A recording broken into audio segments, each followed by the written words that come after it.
আসসালামু আলাইকুম রহমতুল্লাহি ওবরাকাতু।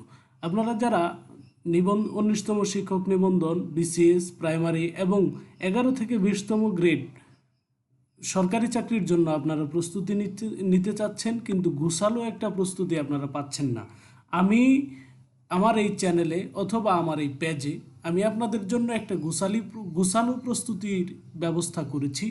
আমি ফার্স্ট টু লাস্ট বাংলা, ইংরেজি, সাধারণ জ্ঞান এবং আন্তর্জাতিক বিষয়াবলী, এরপরে ম্যাথমেটিক্স ইত্যাদি, গণিত ইত্যাদি বিষয়ে আমি আপনাদের এই চ্যানেলে নিয়মিত ভিডিও আপলোড করছি। আপনারা আমাদের সঙ্গে থাকুন, চ্যানেলটি সাবস্ক্রাইব করে, আর ফেসবুক পেজটি ফলো দিয়ে অবশ্যই সঙ্গে থাকবেন।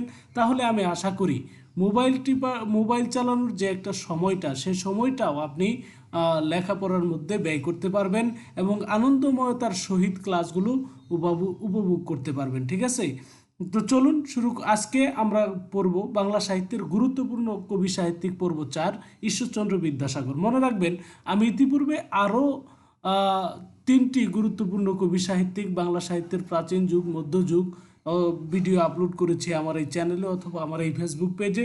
যদি না দেখে থাকেন, মিস করে থাকেন ভিডিওগুলি, তাহলে অবশ্যই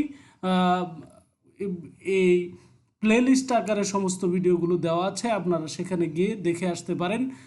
তো চলুন কথা না বাড়িয়ে শুরু করি। চ্যানেলটি যদি সাবস্ক্রাইব করে না থাকেন, এখনই সাবস্ক্রাইব করে নিন, আর ফেসবুক পেজ থেকে দেখে থাকলে অবশ্যই পেজটি ফলো দিয়ে সঙ্গে থাকবেন। ভিডিওটি শেয়ার করুন এবং আপনার গুরুত্বপূর্ণ মতামত কমেন্টে জানান। দেখুন, ঈশ্বরচন্দ্র বিদ্যাসাগর সম্পর্কে আমরা সাধারণ তথ্য, এখানে যে সাধারণ তথ্যগুলি দেওয়া হয়েছে, আমি মনে করি এখান থেকে প্রশ্ন আসবেই। যদি ঈশ্বরচন্দ্র থেকে প্রশ্ন করে, তাহলে এখান থেকে প্রশ্ন করতে বাধ্য।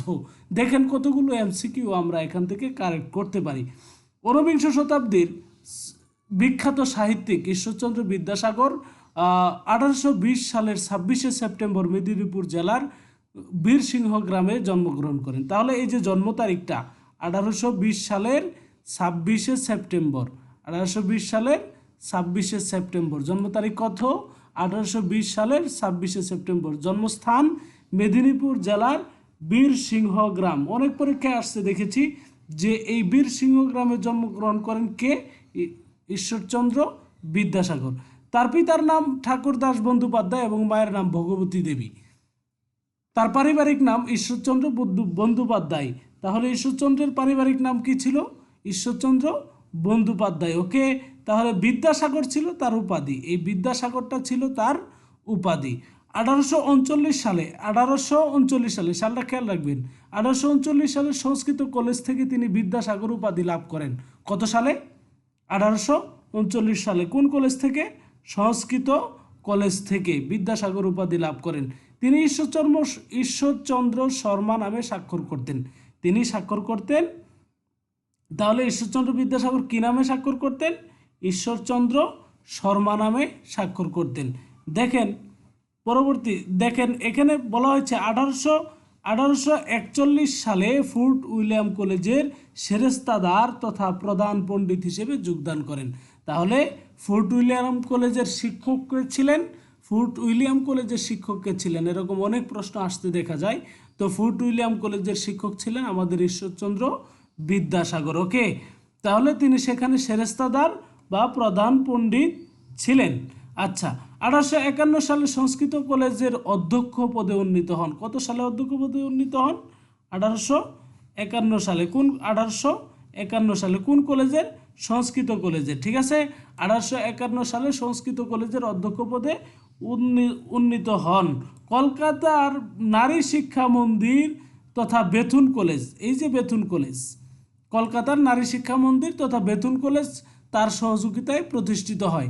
তাহলে কলকাতার নারী শিক্ষা মন্দির তথা বেথুন কলেজটা কে প্রতিষ্ঠা করছেন? ঈশ্বরচন্দ্র বিদ্যাসাগর। তিনি সমাজ সংস্কারক হিসেবে হিন্দু সমাজে বিধবা বিবাহ প্রচলনে ব্যাপক ভূমিকা পালন করেন। তার প্রচেষ্টায় 25শে জুলাই কত?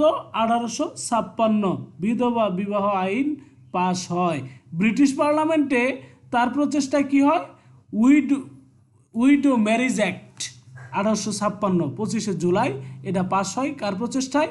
ঈশ্বরচন্দ্রের প্রচেষ্টায়। তার বাদান্যতার জন্য জনগণ তাকে দয়ার সাগর উপাধি দেয়। 1861 সালের 29শে জুলাই কলকাতায় বিদ্যাসাগর মৃত্যুবরণ করেন। এই মৃত্যুর সালটাও আপনাকে খেয়াল রাখতে হবে, ঠিক আছে? কত সালে? 1861 সালে, 1861 সালের 29শে জুলাই কলকাতায় বিদ্যাসাগর মৃত্যুবরণ করেন। ওকে, দেখেন এই ছিল ঈশ্বরচন্দ্র বিদ্যাসাগর সম্পর্কে সাধারণ তথ্য। আপনারা যদি এখনও চ্যানেলটি সাবস্ক্রাইব করে না থাকেন অথবা পেজটি ফলো দিয়ে না রাখেন, এখনই সময় নিজের প্রস্তুতিকে গুছালোভাবে সাজিয়ে নেওয়ার। আর এই যে ক্লাসগুলো আপনারা রেগুলার দেখছেন, এগুলো কিন্তু পরীক্ষার 19তম শিক্ষক নিবন্ধন পরীক্ষা সামনে আসতেছে। পরীক্ষার 15 দিন আগে আমি আপনাদেরকে PDF আকারে এই শিটগুলো দিয়ে দেব ইনশাআল্লাহ। যারা আমার চ্যানেলে নিয়মিত থাকবেন, যারা আমার পেজে নিয়মিত থাকবেন, নিয়মিত কমেন্ট করবেন আপনার মতামত, এবং যারা কমেন্টে অবশ্যই হোয়াটসঅ্যাপ নাম্বার দিয়ে রাখবেন। আমি 19তম শিক্ষক নিবন্ধনের 10 থেকে 15 দিন আগে এই শিটগুলো দিয়ে দেব। দেখেন, ঈশ্বরচন্দ্র বিদ্যাসাগর মৌলিক গ্রন্থ ছিল, বেশ কিছু মৌলিক গ্রন্থ ছিল, তবে মৌলিক গ্রন্থ ছিল তার 8টি। একটা হলো প্রভাবতী সম্ভাষণ। প্রভাবতী সম্ভাষণ কত সাল? 1864। একটি শোকগাথা, এটি একটি শোকগাথা, বাংলা সাহিত্যের প্রথম মৌলিক গ্রন্থ। তাহলে বাংলা সাহিত্যের প্রথম মৌলিক গ্রন্থ কোনটি? প্রভাবতী সম্ভাষণ। কত সালে প্রকাশিত হয়? 1864 সালে। আচ্ছা, বিদ্যাসাগর চরিত বা আত্মচরিত, বিদ্যাসাগর চরিত বা আত্মচরিত, বাংলা গদ্যের প্রথম আত্মচরিত্র, বাংলা গদ্যে প্রথম আত্মচরিত কোনটি? বিদ্যাসাগর চরিত বা আত্মচরিত, ঠিক আছে? বিধবা বিবাহ প্রচলিত হওয়া উচিত কিনা এতদ বিষয়ক প্রস্তাব, 2য় খণ্ড। এটা কিন্তু 2টা খণ্ডে বিভক্ত ছিল, ঠিক আছে? তাহলে বিধবা বিবাহ প্রচলিত হওয়া উচিত কিনা এতদ বিষয়ে প্রস্তাব, 2য় খণ্ড। আর বহু বিবাহ রহিত হওয়া উচিত কিনা এতদ বিষয়ে প্রস্তাব, এতদ বিষয়ক প্রস্তাব, 2য় খণ্ড। এখানে 2টা বিষয়। এখানে আপনি যদি মৌলিক গ্রন্থ ঈশ্বরচন্দ্রের গ্রন্থ কোনটি এটা যদি আসে, তাহলে এখান থেকেই বেশিরভাগ এসেছে ইতিপূর্বে। ওকে, আবার অতি অল্প হইল রম্য রচনা। ঈশ্বরচন্দ্র বিদ্যাসাগরের রম্য রচনা 2টি। এই দেখেন, আবার অতি অল্প হইল, অতি অল্প হইল, মনে রাখার সহজ টেকনিক 2টাই। আবার অতি অল্প হইল, অতি অল্প হইল, এই 2টা কি? রম্য রচনা। ব্রজবিলাস, এটাও ঈশ্বরচন্দ্র বিদ্যাসাগরের রচনা, এটা হলো একটা ব্যঙ্গ রচনা। আচ্ছা, রত্ন পরীক্ষা, এটি হচ্ছে ঈশ্বরচন্দ্র বিদ্যাসাগরের মৌলিক গ্রন্থ।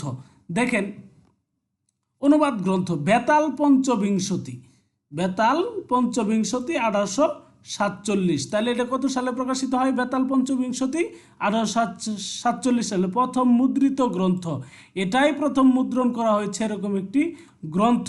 ঈশ্বরচন্দ্র এই গ্রন্থের 10ম সংস্করণে সর্বপ্রথম জ্যোতিচিহ্নের সফল প্রয়োগ করেন।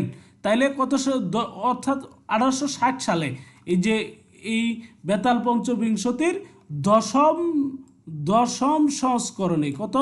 10ম সংস্করণে জ্যোতিচিহ্নের সফল প্রয়োগ করেন, ঠিক আছে? ভ্রান্তিবিলাস শেক্সপিয়রের কমেডি অফ এরর্সের বাংলা রূপ। এই ভ্রান্তিবিলাস শেক্সপিয়রের কমেডি অফ এরর্সের বাংলা রূপ। সীতার বনবাস বাল্মীকির রামায়ণ অবলম্বনে রচিত। তাহলে যদি প্রশ্ন করা হয় যে ঈশ্বরচন্দ্র বিদ্যাসাগরের সীতার বনবাস কোথা থেকে রচনা, এর উৎস কি? এর উৎস হচ্ছে বাল্মীকির রামায়ণ। ওকে, শকুন্তলা কালিদাসের সংস্কৃত ভাষার নাটক অভিজ্ঞান শকুন্তলমের বাংলা অনুবাদ। সংস্কৃত ভাষার নাটক অভিজ্ঞান শকুন্তলম, এর রচয়িতাকে? এর রচয়িতা হচ্ছে কালিদাস। আচ্ছা, কালিদাসের এই নাটকের অনুসরণ করে ঈশ্বরচন্দ্র বিদ্যাসাগর রচনা করেছেন শকুন্তলা, এটা তার অনুবাদ গ্রন্থ। ওকে, তার অনুবাদ গ্রন্থ আমরা পাইলাম 4টা, বেতাল পঞ্চবিংশতি, ভ্রান্তিবিলাস, সীতার বনবাস, শকুন্তলা। ওকে, দেখেন পাঠ্য বই। বর্ণপরিচয়, বর্ণপরিচয়, এটা ঈশ্বরচন্দ্র বিদ্যাসাগরের একটি শিশুতোষ গ্রন্থ।